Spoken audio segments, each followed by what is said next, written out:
Saudara Presiden Republik Indonesia Prabowo Subianto meresmikan 80.000 lebih koperasi desa Kelurahan Merah Putih yang tersebar di seluruh Indonesia. Peresmian dilakukan secara daring dari Klaten, Jawa Tengah. Sebanyak 80.081 koperasi desa Kelurahan Merah Putih resmi diluncurkan oleh Presiden Prabowo Subianto.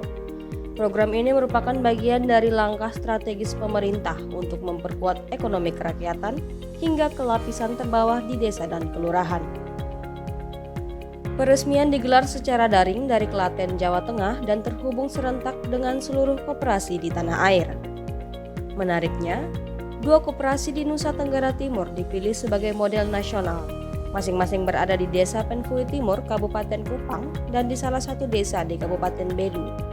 Keduanya dinilai sukses menjadi simbol keberdayaan ekonomi desa melalui koperasi. Ketua Koperasi Desa Merah Putih Penfui Timur, Gesti Sino menyampaikan KDMP Penfui Timur menawarkan layanan penjualan sembako, hasil pertanian, peternakan, dan perikanan. KDMP Penfui Timur juga bekerja sama dengan berbagai BUMN yang menyediakan obat-obatan, gas LPG, pupuk, dan sembako.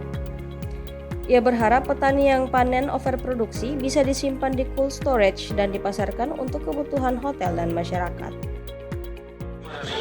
Baik, kalau di Koperasi Desa Merah Putih Penfui Timur yang sudah beroperasi itu sembako, ada kebutuhan sembako termasuk gas LPG, minyak tanah, juga pertanian, peternakan dan perikanan. Ada klinik desa dengan ini apotek desa. Logistik juga sudah operasi. Barang-barang didistribusi dari mana? Kalau pertama memang didirikan Koperasi Merah Putih itu tujuannya untuk memberi pelayanan lebih dekat ke masyarakat. Sehingga peranan dari BUMN ini sangat besar dalam hal ini seperti sembako bulog, ada dari ID Food, dari Pertamina, minyak tanah dengan LPG, terus dari PT Pupuk Indonesia untuk membantu pelayanan pupuk lebih dekat kepada masyarakat, juga dari PT Kimia Farma memberikan support dalam bentuk obat, juga ada ini logistik kita tuh salah satunya itu cold store. Jadi seluruh panen-panen dari Desa Penfui Timur yang overproduksi bisa disimpan di cold store dan bisa dipasarkan di kebutuhan-kebutuhan di hotel dan masyarakat di sekitar kota. Gubernur Melki Lakalena mengatakan, pemerintah NTT telah membentuk Koperasi Merah Putih di 3.137 desa dan 305 kelurahan. Totalnya ada 3.442 Koperasi Merah Putih se-NTT yang berbadan hukum dan mulai beroperasi. Ia berharap kedua koperasi yang baru saja di-launching menjadi contoh bagi Koperasi Merah Putih di NTT. Di 3.137 desa dan 305 kelurahan. Jadi totalnya sudah 3.442 desa dan kelurahan se-NTT sudah ada koperasi desa dan koperasi kelurahan Merah Putih. Semuanya sudah berbadan hukum. Yang mock-up ada 2 ya, percontohannya satu di Fatuketi tadi di Belu, satu di sini Penfui Timur. Dan dari 2 yang sudah mock-up yang jadi contoh nanti akan semua akan diminta untuk bergerak dengan yang sama. Ada gerai dan juga itu nanti masih bergerak di bidang terutama pertanian, perikanan, perkebunan sebagainya. NTT sudah jalan semua ya, sudah dibentuk, tinggal bergerak. 2 jadi contoh tadi yang Fatuketi, Belu dan yang ada di sini Penfui. Di Provinsi Nusa Tenggara Timur, pelaunching Koperasi Merah Putih secara simbolis berada di 2 titik, yakni Gerai KDMP Fatuketi, Kabupaten Belu, dan Gerai KDMP Penfui Timur, Kabupaten Kupang yang menjadi mock-up di NTT. Kedepannya, pemerintah mendorong agar koperasi desa tidak hanya jadi pusat usaha, namun juga menjadi instrumen peningkatan taraf hidup masyarakat secara berkelanjutan.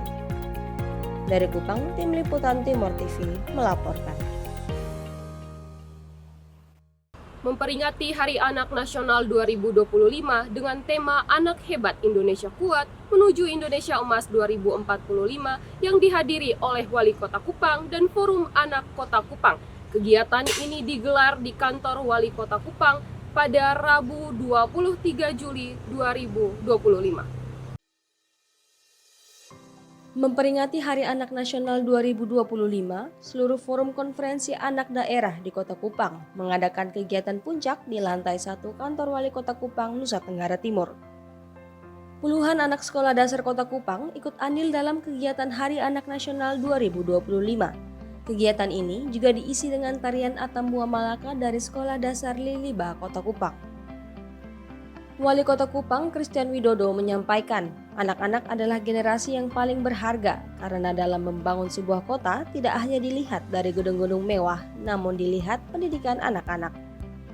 Wali Kota Kupang menerangkan, lisensi pembangunan kota dilihat dari kenyamanan anak-anak yang dapat bermain di halaman kota. Anak-anak ini sekecil apapun peran mereka, mereka ini adalah generasi penerus bangsa. Mereka ini adalah penerus kita semua, mereka ini adalah berliannya.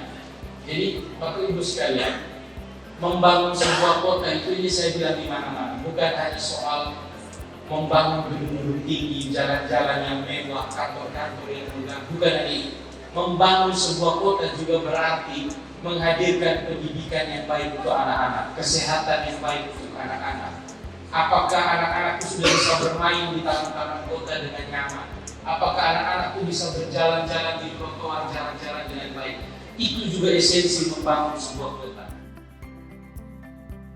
Ketua Forum Anak Kota Kupang, Anindita Bertra Frihi, dalam sesi wawancara berpesan kepada anak-anak Kota Kupang bahwa kesempatan telah hadir melalui pemerintah dan masyarakat.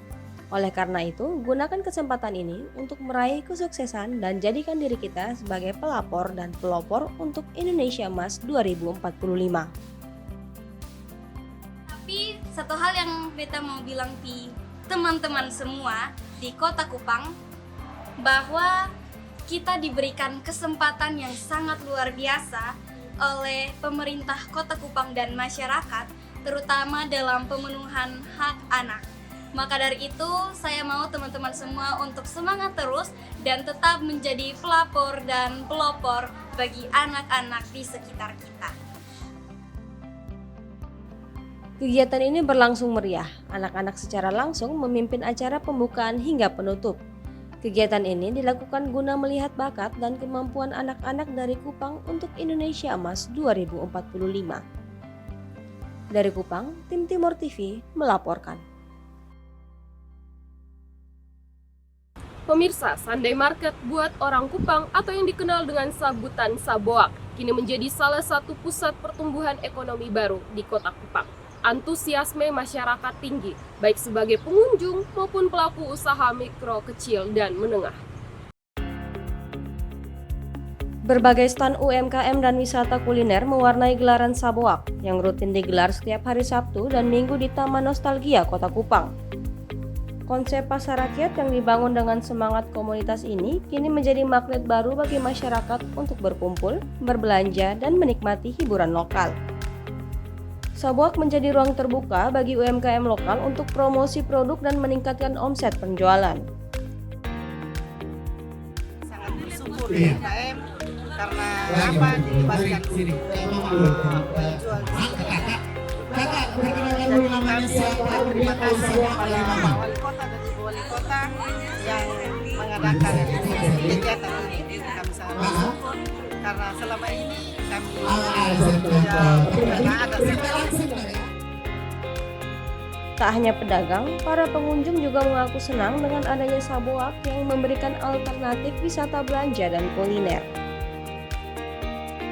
Di Saboak Market Kupang, dan ini adalah tempat buat anak-anak muda bahkan orang tua sampai anak kecil wajib kesini karena banyak makanan UMKM yang menarik dan unik dan sangat ramah buat anak-anak, juga banyak permainan untuk remaja muda, juga banyak tempat-tempat romantik dan untuk lansia juga bisa karena banyak tempat-tempat duduk yang dan makanan-makanan yang enak. Di tempat dulunya gelap sih, tapi sekarang karena Saboak Market ini jadi banyak pengunjung dan sangat teratur, sangat bagus. Terus kalau untuk saran buat ini tempat mungkin dilebarin lagi, diperluas lagi marketnya, mungkin karena masih ada tempat-tempat spot yang agak sedikit gelap, jadi mungkin diperluas lagi pencahayaannya ke depannya mungkin lebih baik lagi. Sabuak kini tidak sekadar tempat jual beli, namun menjadi simbol gerakan ekonomi kreatif yang tumbuh dari akar rumput di Kota Kupang. Pemerintah dan komunitas diharapkan terus mendukung inisiatif ini agar Sabuak bisa bertahan dan menjadi model pasar rakyat di daerah lain di NTT. Dari Kupang, tim Timur TV melaporkan. Sebanyak 20 klub sepak bola usia di bawah 17 tahun ikut ambil bagian dalam turnamen Piala Gubernur Nusa Tenggara Timur Suratin Cup U17 tahun 2025. Gemuruh semangat pemuda Nusa Tenggara Timur kembali bergaung di ajang bergengsi sepak bola usia muda. Sebanyak 20 klub U17 dari berbagai kabupaten dan kota di NTT berpartisipasi dalam turnamen Piala Gubernur NTT Suratin Cup 2025. Ajang ini bukan hanya menjadi wadah kompetisi, tapi juga sebagai upaya menemukan bibit unggul sepak bola NTT yang siap bersaing di level nasional. Pertandingan digelar di Gor Oi Poi Kupang dengan standar yang sudah ditingkatkan demi mendukung penampilan para pemain muda. Bisa jadi di antara yang ada di sini ini, adik-adik ini kalau bermain dengan baik, bukan cuma mewakili NTT.